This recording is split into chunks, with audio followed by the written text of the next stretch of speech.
That'll bring solace to those families, 7 families that lose a loved one today and tomorrow and the next day. That's not action. It's a shell game. It's a shell game while people are literally dying 7 a day.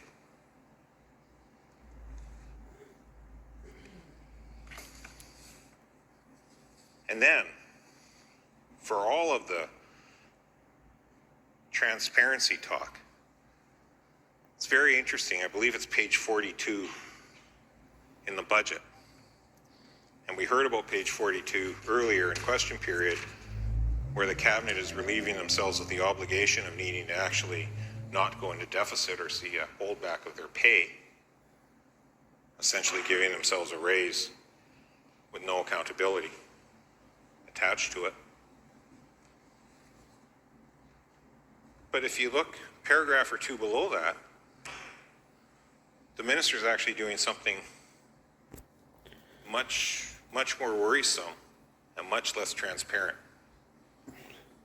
The minister is actually striving to give herself the authority to bypass Treasury Board.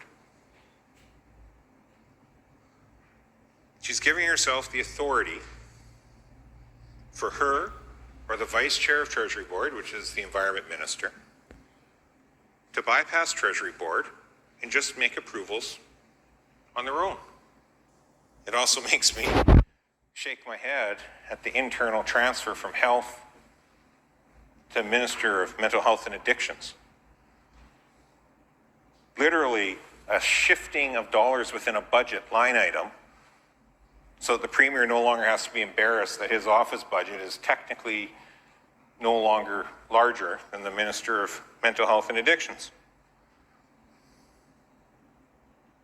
Let's at least be honest that that's why it happened. They could have transferred a whole bunch of stuff from health over to mental health and addictions, made those shifts. They didn't. They moved just enough staff and workload, probably people that were already working on the exact same thing, just under the Minister of Health's museum. We can't find the capital or the redesign plan in this budget. Might be there. If it is, government's certainly not talking.